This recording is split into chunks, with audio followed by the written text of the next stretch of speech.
A'udhu billahi minash shaitanir rajim. Bismillahir rahmanir rahim. Dear students, class 9th, as you know, in last video lecture, we studied the concept of towards a new constitution in South Africa. Today, our topic is why do we need a constitution? As you know, there was a problem. There was a system of racial discrimination existing in South Africa against the blacks that was known as apartheid system that we discussed earlier, and you know how this problem was removed, or we say the solution was found of this problem by the blacks in South Africa. They struggled against the oppression by the whites on them and came out of this problem, and later on negotiated to form a new constitution in which all the races living in South Africa can become the contributing part for the development of the new democratic South African country. So, carrying forward our this topic, today we will study why do we need a constitution? What is the need and importance of the constitution for a country, whether it is a democratic or non-democratic country? As you know, dear students, the South African example is a good way to understand why we need a constitution and what do constitutions do. The oppressor and the oppressed in this new democracy were planning to live together as equals. After solving the problem of apartheid in South Africa and the government of the whites came to an end, there was a threadbare discussion to form a new constitution for about 2 years, and finally the constitution was formed. Nelson Mandela became the president of the country, and later on they decided to live together. And it was not easy to live together because one group among the society who were ruling this country for a longer period of time were oppressors and white in color, and the second group, non-whites, are the oppressed. They decided to live together, and it was not an easy. They were decided to live together as equals. It was not going to be easy for them to trust each other. Now they had to trust each other. It was not so easy. They had their fears. Both the groups had their fears. They wanted to safeguard their interests. Both the groups, whether it was whites or non-whites, because the government came in the hands of blacks now, because it is now in democracy, there is majority rule, and it was the 3/4 of the total society that was composed of these blacks. So they had their own fears, both the groups, whether it was whites or non-whites. They wanted to safeguard their interests.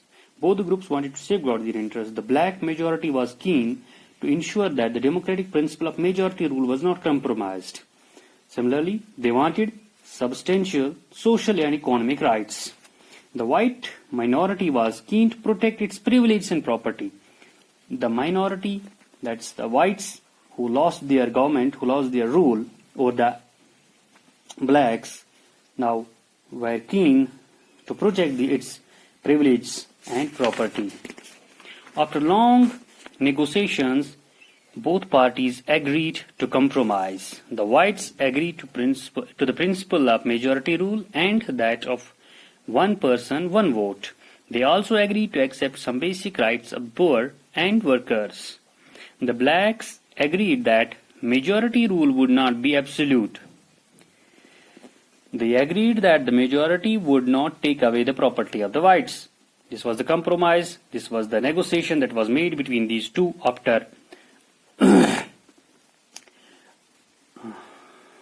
changing the South Africa into a new democratic country and throwing out the system of apartheid from the society. These were the negotiations that were made between the whites and the blacks, and they decided to live together, and compromise was made on these basic principles. This compromise was not easy. How was this compromise going to be implemented? Even if they manage to trust each other, what was the guarantee that this trust will not be broken in future? So they should not break the compromise they would make in future. They have to take care of it in order to live in peace. The only way to build and maintain trust in such a situation is to write down some rules of the game that everyone would abide by. To live in peace, to live peacefully in the country, there needs to be some written rules that are to be abided by everybody. These rules lay down how the rulers are to be chosen in future, and these were the rules which will decide how the rulers of the country will be chosen in future, in coming times. These rules also determine what the elected governments are empowered to do, and there should be the provision in the rules as well that how the governments will run the country, and what are the powers that will lie with the government, and what the governments can do that will come into existence in South Africa, and what they can do, and what will be the powers with the government. Finally, these rules decide the rights of the citizen, and these rights, when we set some rules, and in these rules there should be the provision of the rights of the citizens as well. These rules will work only if the winner cannot change them very easily, and it should not be easy for any group, any party, any section of the society, or any group among these, whether it is whites or blacks or the compromising parties, that they can easily change the rules. It should not be easy for them to change rules. Or the winners who form the government, they should not be able to change the rules easily. This is what the South Africans did. They agreed on the basic rules. They also agreed that these rules will be supreme, that no government will be able to ignore these. This set of basic rules is Constitution. Constitution making is not unique to South Africa, because in every country, it is especially in democratic countries, there is Constitution. So it's not unique. Constitution is not unique to South Africa only. Every country has diverse groups of people, and you see in every country, for example, if you take India as an example, you see diverse groups of people. Their relationship may not have been as bad as that between the whites and the blacks in South Africa. And the case may be that there is not such a bad situation, such a bad condition, such a bad relationship between the people in other countries of the world as was there in the South Africa between the blacks and the whites. But all over the world, people have differences of opinion and interests, and it's seen everywhere, in every society, in every country, in every state. People have differences. People have differences of opinions. People have differences in interests, whether democratic or not. It may be a democratic country or non-democratic, but the differences are there among the people on the basis of their opinion or interests. Most countries in the world need to have these basic rules, and in every country almost in the world, they need to have basic rules. That means they have the need of Constitution. This applies not just to the governments, and it's not necessary that it should be for the governments only, but it can be for any association needs to have its Constitution. It could be a club in your area, a cooperative society, or a political party. They all need a Constitution. To run peacefully, to run smoothly, there is a need of written rules, and which we call as Constitution. And it's needed by every other institution as well, not only governments. It can be the need of any association, it can be need of a club, it can be need of a society, this cooperative society, or a political party. They all need a Constitution in order to work or function smoothly. Thus, after concluding this, we can understand that the Constitution of a country is a set of written rules. It is a set of written rules that are accepted by all people living together in a country. Constitution is the supreme law that determines the relationship among people living in a territory called citizens, and also the relationship between the people and government. A constitution does many things. So constitution of a country is a set of written rules. You must remember this, dear students. The constitution of a country is a set of written rules that are accepted by the people living together in a country.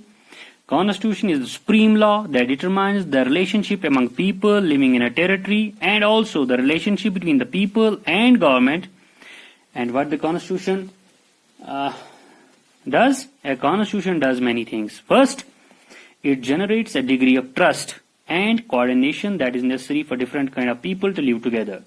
It helps the people to generate trust and coordination on the basis of which different kinds of people live together. They can live together. Second is the feature of democracy. It's the feature of constitution, I mean to say. Firstly, it generates a degree of trust and coordination that is necessary for different kinds of people to live together. Second, it specifies how the government will be constituted. It's the constitution which specifies. It's the constitution which specifies how the government will be constituted and who will have power to take decisions. Who will have power to take decisions is the constitution which determines these things. And thirdly, it lays down limits on the powers of the government and tells us what the rights of citizens are. Thirdly, it lays down limits on the powers of the government, because there needs to be the limits on the powers of the government, and there should be the questioning. They can be questioned. They should be questioned every time if the government is doing anything wrong in their country. Fourthly, the fourth feature that democracy, this constitution does, is it expresses the aspirations of the people about creating a good society. It listens to the aspirations of the public to create a good society. It's the function of this constitution to create a good society in a country, which is very important point, which is very important feature, which is very important function, I mean to say, of the constitution. After reading the four functions of the constitution, we can say all countries that have constitution are not necessarily democratic, but all countries that are democratic will have constitutions. تو یہ ضروری نہیں ہے کہ تمام countries جو ہے جن کے پاس کانسٹیٹیوشن ہے وہ نیسسرلی ڈیموکریٹک ہوں، لیکن جتنی بھی کنٹریز ڈیموکریٹک ہے ان کے پاس کانسٹیٹیوشن ہے، انہوں نے اپنا ایک کانسٹیٹیوشن، اپنا ایک آئین بنا کے رکھا ہے. After the World War, or we can say after the War of Independence against Great Britain, the Americans gave themselves a constitution. Americans نے اپنے آپ کو ایک آئین دیا جو گریٹ برٹن کے خلاف انہوں نے وار لڑا. اس کے بعد جب آزادی ہوئی تو انہوں نے اپنا ایک آئین بنایا. After the Revolution, اور فرینچ میں after the Revolution, the French people approved a democratic constitution. French میں بھی democratic constitution approve ہوا after the Revolution. اس کے بعد finally since then، اس کے بعد آخر ابھی تک it has become a practice in all democracies to have a written constitution. آج تک، تب سے آج تک تمام جو دنیا کے جمہوری ممالک ہے وہاں پہ یہ جو ریٹن کانسٹیٹیوشن ہے اس کو کیری آن کیا گیا ہے. آئی ہوپ کہ آپ لوگوں نے یہ آپ کو سمجھ آ گیا ہوگا یہ کانسیپٹ کہ why do we need a constitution, اس کی امپورٹنس کیا ہے، اس کی نیڈ کیا ہے، اور اس کی افادیت کیا ہے، اس کے فائدے کیا ہے. اگر ہمارے پاس کانسٹیٹیوشن ہوگا تو ہمارا جو ملک ہے اس کے لیے کون سے فائدے ہیں، اس کی کیا ضرورت ہے. I hope you might have understand this. انشاءاللہ اس سے آگے ہم کل نیکسٹ ٹاپک پڑھیں گے، making of the Indian constitution. انشاءاللہ ہوپ کہ آپ سبھی بخیریت ہوں گے. تو کل آپ سے پھر ملاقات ہوگی انشاءاللہ ویڈیو لیکچر کے ذریعے سے. Thank you very much.